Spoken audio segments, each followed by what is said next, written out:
Describe Nelson Mandela's journey from a prisoner to the president of South Africa. Nelson Mandela की यात्रा का वर्णन कीजिए, कैसे वह कैदी से दक्षिण अफ्रीका के राष्ट्रपति बने।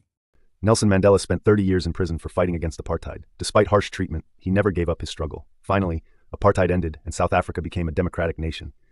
On the 10th of May 1994, Mandela took oath as the first black president. His journey reflects sacrifice, courage, and the triumph of justice over oppression. Nelson Mandela ने रंगभेद के विरुद्ध संघर्ष करते हुए लगभग 30 वर्ष जेल में बिताए।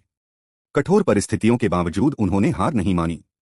अंततः रंगभेद समाप्त हुआ और दक्षिण अफ्रीका एक लोकतांत्रिक राष्ट्र बना। 10 मई 1994 को मंडेला ने पहले अश्वेत राष्ट्रपति के रूप में शपथ ली। उनकी यात्रा त्याग, साहस और अन्याय पर न्याय की विजय का प्रतीक है। मंडेला का जीवन दर्शाता है कि संघर्ष लंबा हो सकता है, लेकिन दृढ़ संकल्प और बलिदान से सफलता मिलती है। How does Mandela define true freedom? Mandela सच्ची स्वतंत्रता को कैसे परिभाषित करते हैं?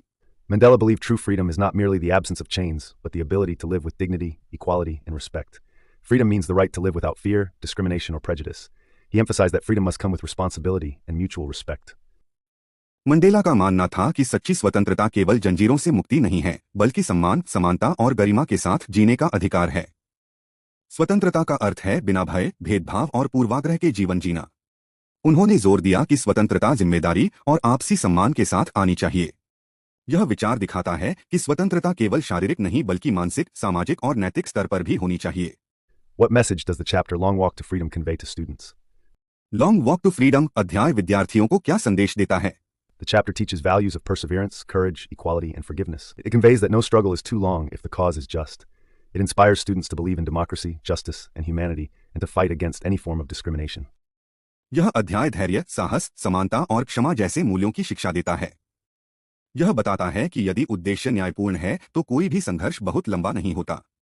यह विद्यार्थियों को लोकतंत्र, न्याय और मानवता में विश्वास रखने और हर प्रकार के भेदभाव के खिलाफ लड़ने के लिए प्रेरित करता है।